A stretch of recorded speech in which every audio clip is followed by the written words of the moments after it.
In the quiet embrace of suburban neighborhood, where neat lawns met tree-lined streets and the rhythm of daily life hummed with predictable comfort, an unimaginable silence fell. The community of Willow Creek, a place where neighbors knew each other by name and children played freely, was suddenly and brutally shaken. The news spread like a cold whisper on a winter's wind. Emily, a vibrant young mother, was gone. Her passing was sudden, shocking, and shrouded in immediate, profound grief that permeated every home. The official ruling came swiftly. Suicide. For the authorities, the case seemed clear-cut, a tragic but isolated incident.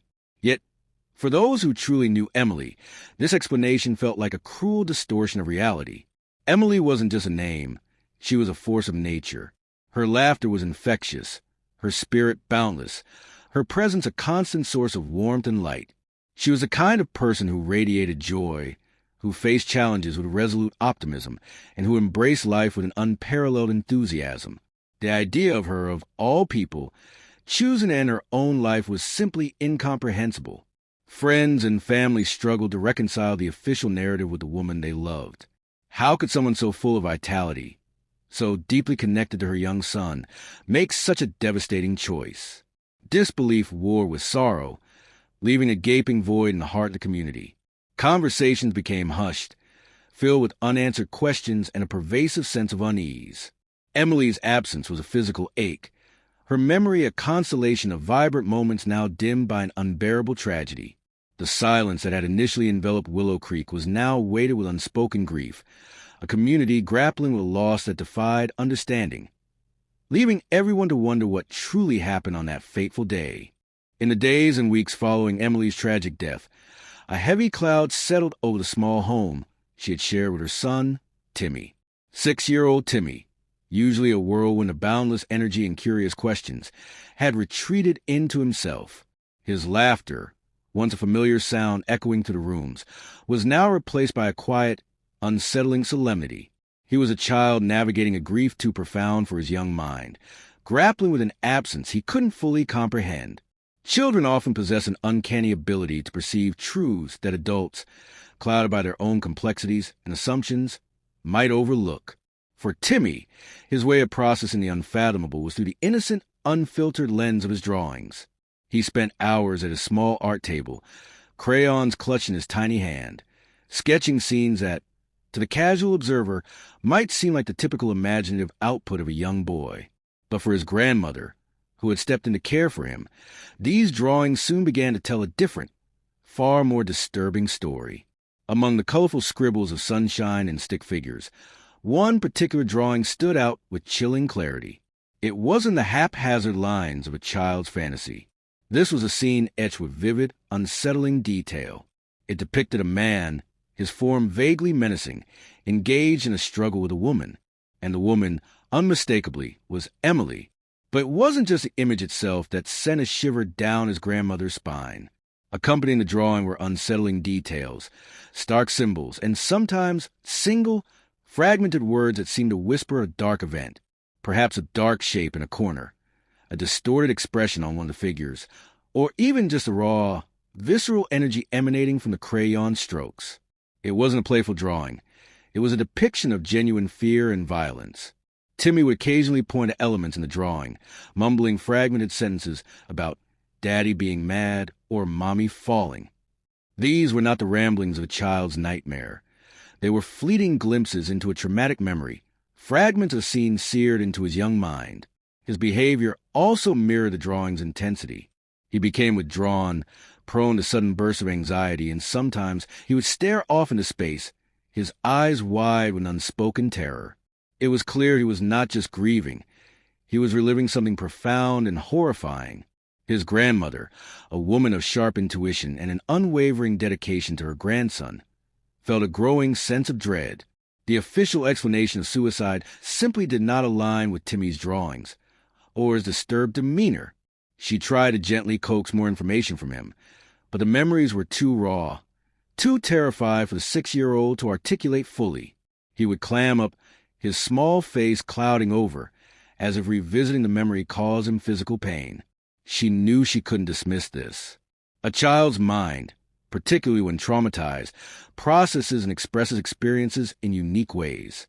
What might appear as mere childish fantasy to some, she recognized as a desperate cry for help, a silent testimony. This wasn't just a picture. It was a revelation, a window into a truth deliberately concealed. The drawing wasn't just evidence of a child's imagination. It was a chilling record of a witness event. With a heavy heart, but an even stronger sense of duty, she carefully took the crumpled drawing. It was more than paper and crayons. It was potentially the key to unlocking the truth behind Emily's death. She understood that even a child's perception, no matter how innocent or fragmented, could hold the most vital piece of a much larger, darker puzzle. It was a long shot, perhaps, but she knew in her gut that she had to pursue it. For Emily, and more importantly, for Timmy, the journey to justice would begin with this simple, yet profoundly unsettling drawing. She walked to the local police station, the small drawing clutched tightly in her hand, the weight of its unspoken story pressing down on her. She hoped against hope that someone would listen, that someone would see what she saw in those raw, emotional strokes. The future of her grandson and the memory of her daughter depended on it. The arrival of Timmy's grandmother at the police station was quiet, yet her presence carried an undeniable urgency. In her hand, she held a fragile drawing, a silent testament to a child's unspoken trauma. She was met initially with a polite, yet somewhat dismissive, attention often afforded concerned family members grappling with loss. The case of Emily's death had been closed, ruled as a tragic suicide, and the official narrative had settled. But as she carefully unfurled Timmy's drawing, laying it on the desk before the skeptical officer, the atmosphere in the room began to subtly shift. The officer, Detective Miller, was a seasoned veteran, accustomed to grief and the often unreliable testimonies born from it. Yet, as his eyes fell upon the crayon sketch, a flicker of something unreadable crossed his face. This wasn't just a child's doodle. The deliberate strokes, the disturbing depiction of a struggle, the stark, almost primal energy emanating from the paper. It was unsettling. He listened patiently as Timmy's grandmother recounted the boy's withdrawn behavior, his mumbled fragment of memory, and the palpable fear that now seemed to shadow his every move.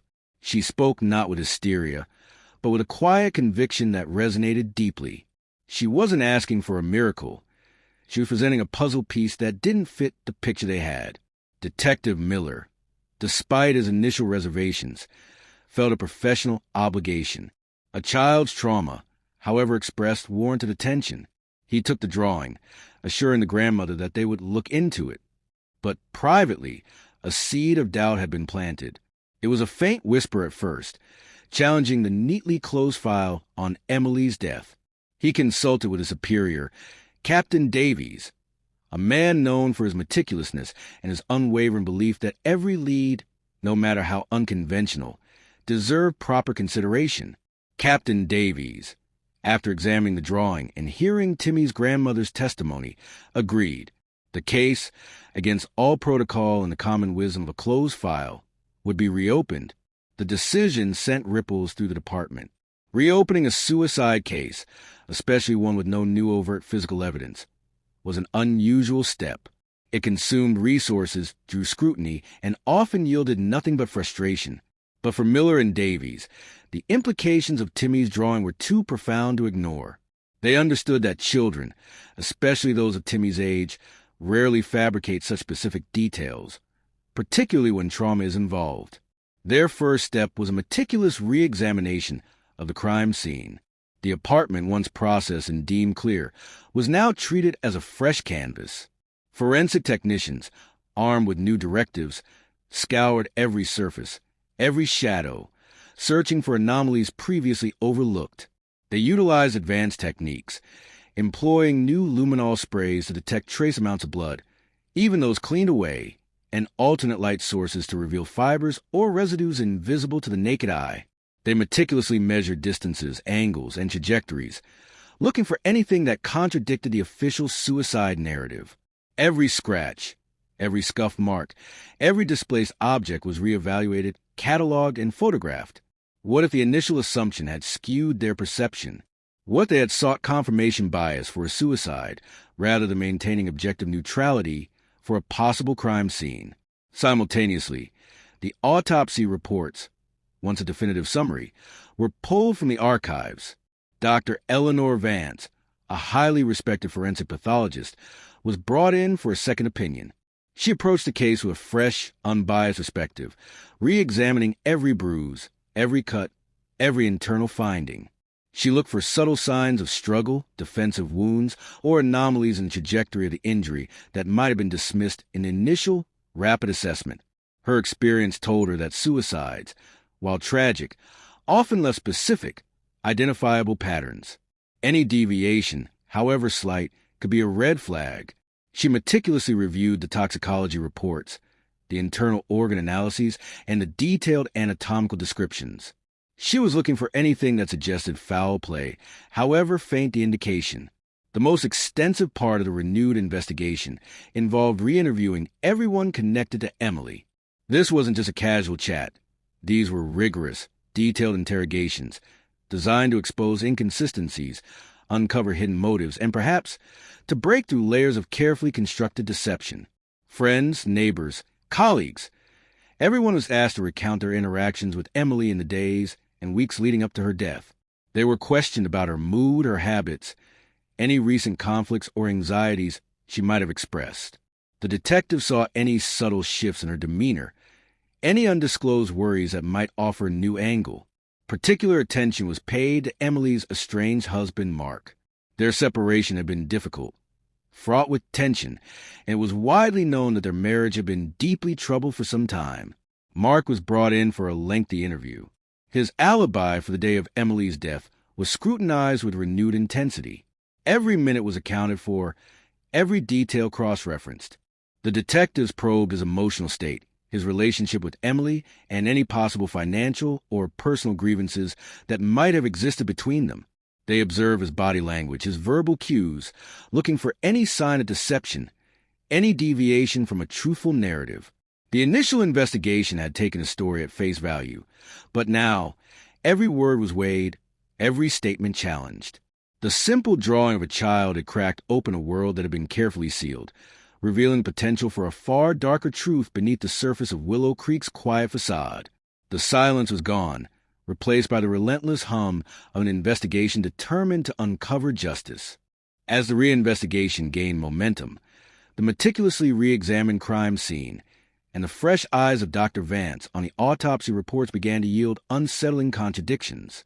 The initial assessment had focused on confirming suicide, but now every piece of evidence was scrutinized for signs of struggle, of a hidden perpetrator.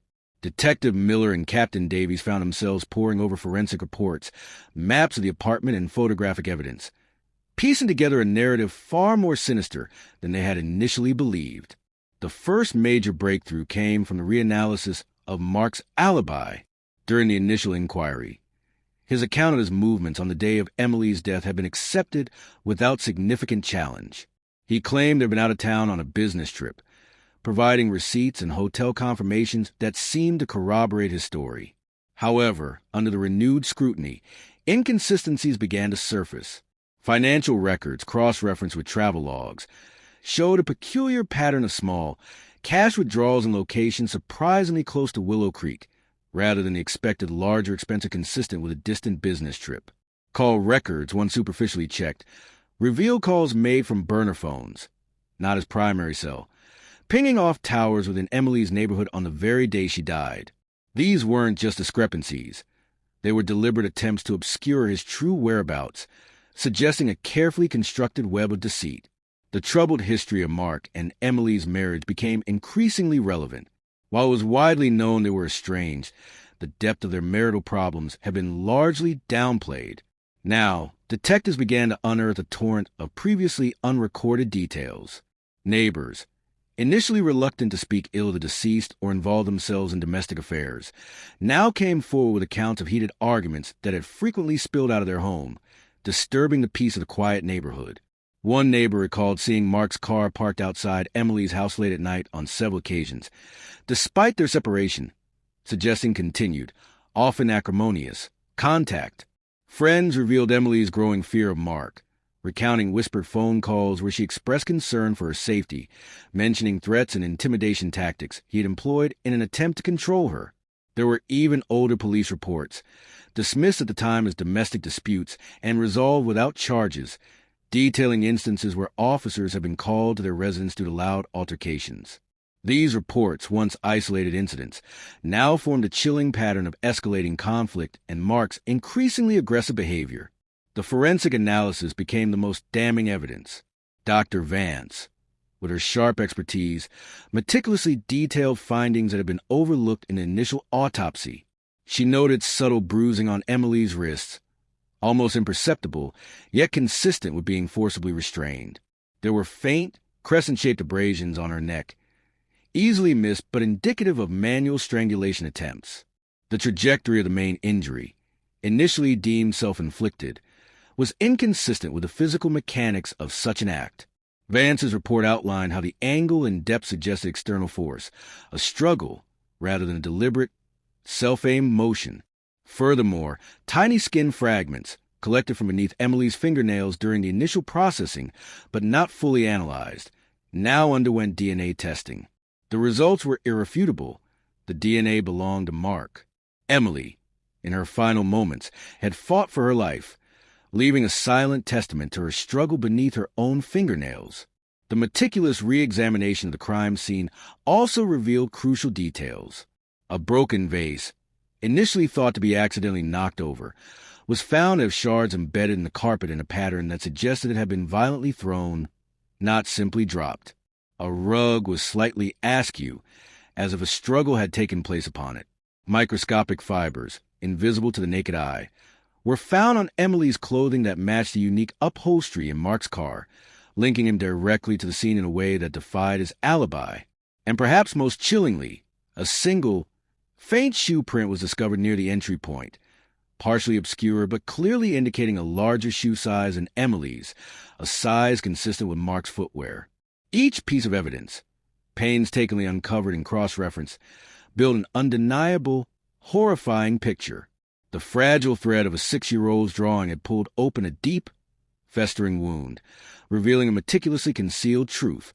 What had begun as an almost improbable lead, a child's fearful imagination, had blossomed into a full-scale investigation, proving that Emily's death was no suicide.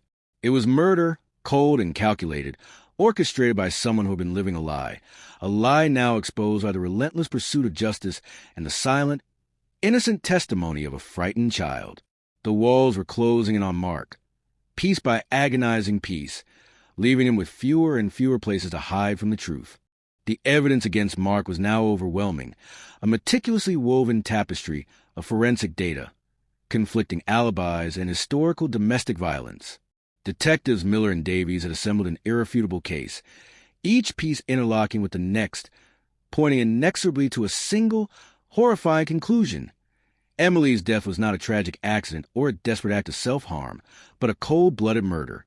The silent testimony of a 6-year-old's drawing had blossomed into a full-scale criminal investigation, leaving Mark with nowhere left to hide. The interrogation room felt cold, stark, stripped bare of anything that could offer comfort or distraction.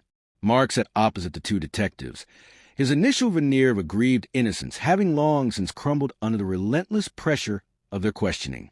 He had started with indignation, then shifted to feigned confusion, attempting to deflect and deny every piece of new information they presented. But the calm, unwavering certainty in the detective's eyes, coupled with the undeniable weight of facts, slowly began to chip away at his composure. Detective Miller, with his quiet intensity, laid out the findings one by one. The inconsistent alibi, detailing the burner phone calls made from within Willow Creek, the inexplicable cash withdrawals. Mark's face remained stoic, but a muscle in his jaw twitched. Then came the history of domestic disputes, the chilling accounts from neighbors and friends, the old police reports detailing calls to their shared residence. Mark's eyes darted, betraying a flicker of unease. He shifted in his seat, the silence of the room growing heavy with unspoken truths. Captain Davies, known for his methodical approach, then introduced the forensic reports. He spoke with a quiet precision about the bruising on Emily's wrists, consistent with restraint. He described the faint abrasions on her neck, chillingly indicative of manual strangulation. He detailed Dr. Vance's expert opinion, on the trajectory of the fatal injury, unequivocally stating it could not have been self-inflicted. Mark's posture stiffened. The room seemed to shrink around him. Then came the DNA. The tiny skin fragments found beneath Emily's fingernails. Davies paused, letting the implication hang in the air. "The DNA," he stated, his voice calm but firm, "belongs to you, Mark." This was the undeniable physical link. Emily had fought for her life, and in her final struggle, she had left a permanent record of her attacker.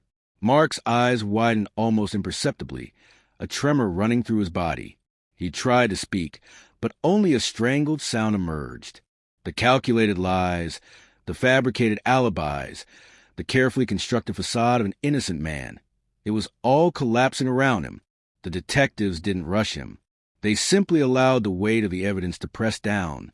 They showed him the photographs from the reprocessed crime scene, the broken vase, its shards scattered in a way that spoke of violence, the skewed rug, suggesting a struggle, the microscopic fibers from his car upholstery found on Emily's clothes, and finally, the faint shoe print near the entryway, matching his size, placing him undeniably at the scene.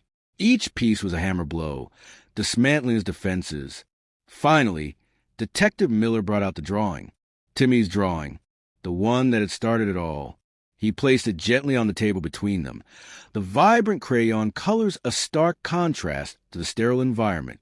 Mark's gaze fell upon it, and for the first time, a flicker of genuine emotion crossed his face, a mix of shock, recognition, and perhaps a fleeting moment of pure horror. The simple image of a man hurting Emily, drawn by their own son, was the ultimate accusation. It was the irrefutable, undeniable truth from the most innocent and unwitting witness. The dam broke. Mark slumped forward, his hands covering his face. The bravado, the denials, the carefully constructed lies, all dissolved into a low, guttural confession. He admitted to being at the apartment that day, despite his fabricated alibi. He admitted to arguing with Emily, the argument escalating into a violent confrontation. He confessed to killing her in a fit of rage, an uncontrollable explosion of anger during their bitter dispute. He had then, in a panicked attempt to cover his tracks, meticulously staged the scene to appear as a suicide, believing his deception was foolproof. His voice was hoarse, almost a whisper, as he recounted the horrifying details. The argument had been about their separation, about finances, about Emily's desire to move on, to secure her independence. His anger had simmered for weeks, fueled by a sense of loss of control, of her slipping away. On that fateful day, it had finally boiled over. He spoke of the struggle, the moment his rage consumed him, extinguishing Emily's life. And then, the frantic, chilling act of staging the scene, manipulating objects, creating a narrative of despair to deflect suspicion. He confessed to the chilling detail that he had been completely unaware that his own son, Timmy, had been present. He had thought the boy was asleep in his room, or perhaps distracted by a toy, a silent observer in the background.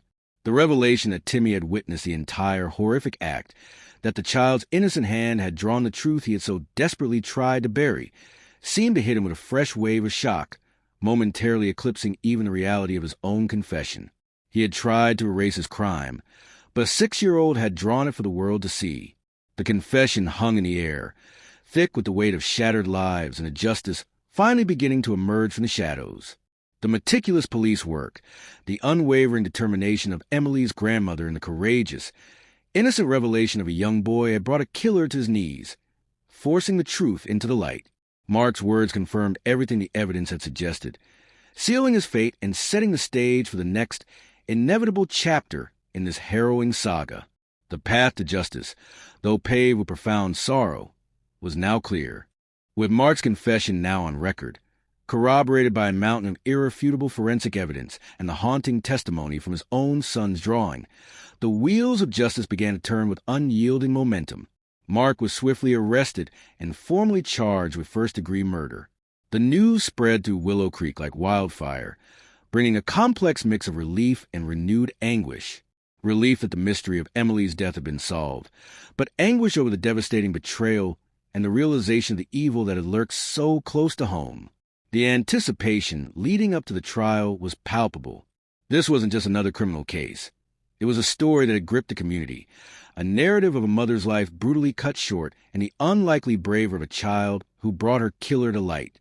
The prosecution, led by an experienced and determined district attorney, understood the profound emotional weight of the case, but also the delicate balance required to present the evidence in a court of law.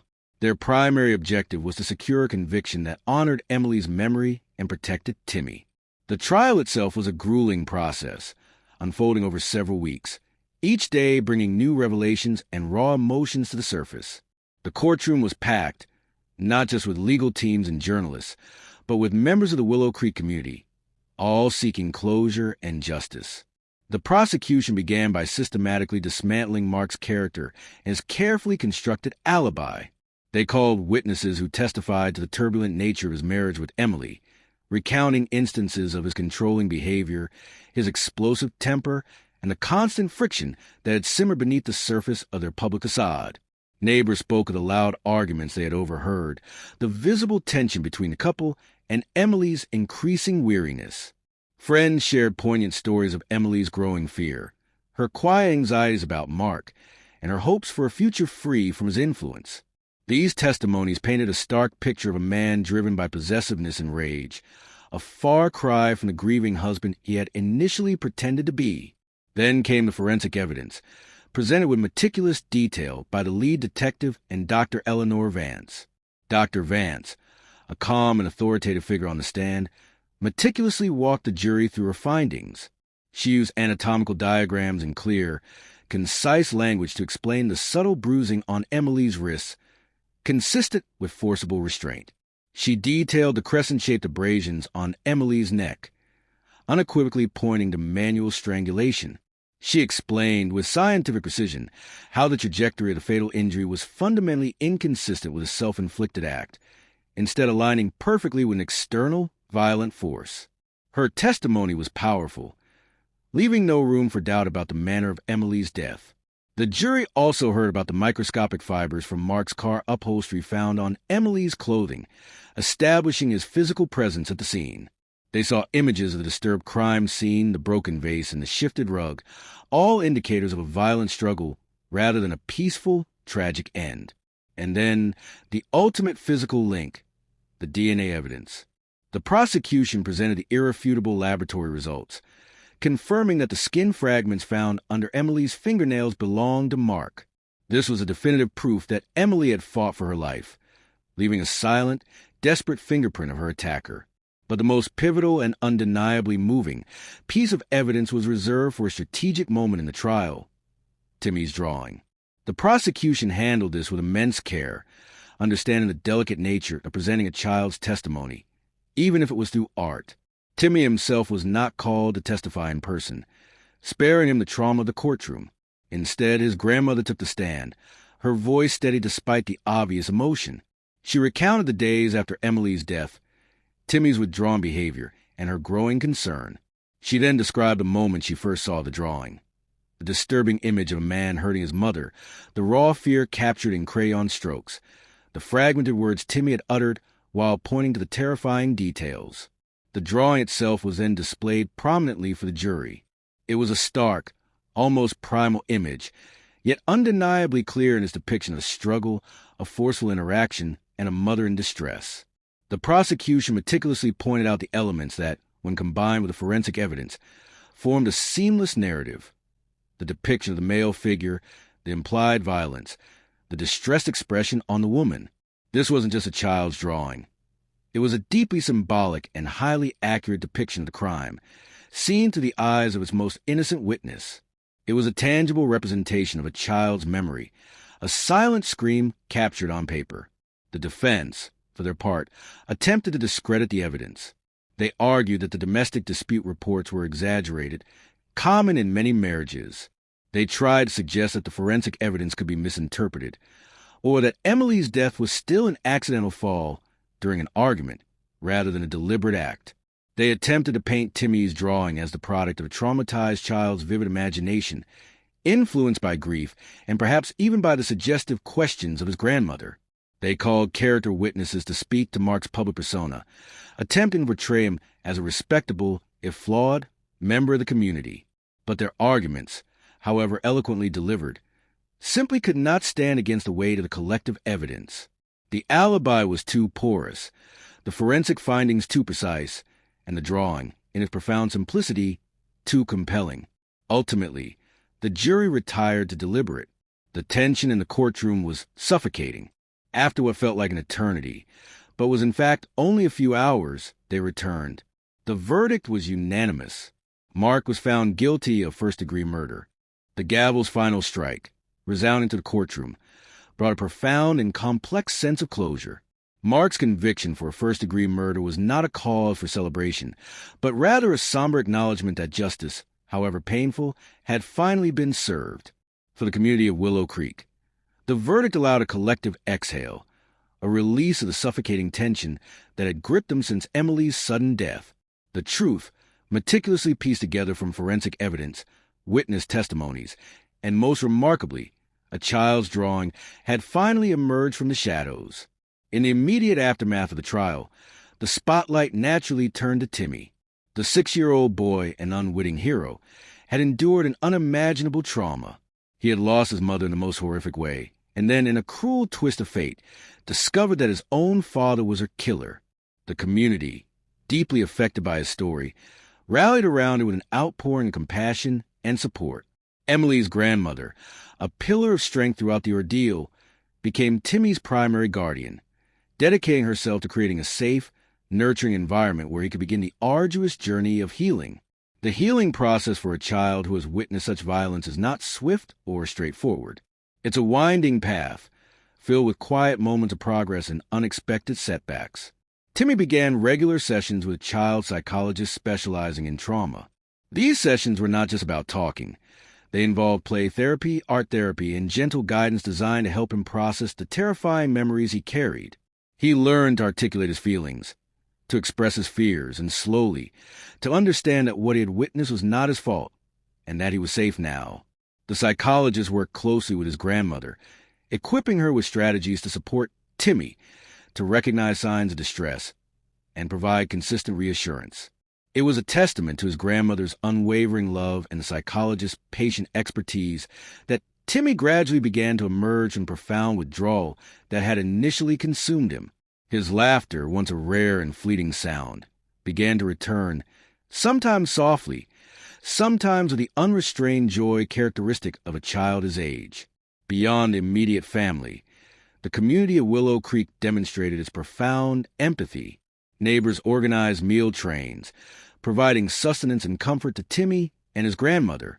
Local schools offered counseling services and adapted their programs to support children experiencing grief or trauma. Parents, deeply moved by Timmy's courage, made a conscious effort to foster a sense of normalcy and safety for him, inviting him to playdates, school events, and simply being there as a supportive presence. This collective embrace, a demonstration of community solidarity, became a crucial buffer against the isolation that often accompanies such profound tragedy. It showed Timmy, in 1,000 small ways, that he was not alone, that he was valued, and that there was a vast network of people who cared deeply for his well-being.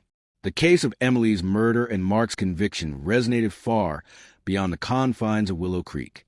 It became a significant legal and social commentary, underscoring several critical points about the pursuit of justice and the vulnerabilities within society.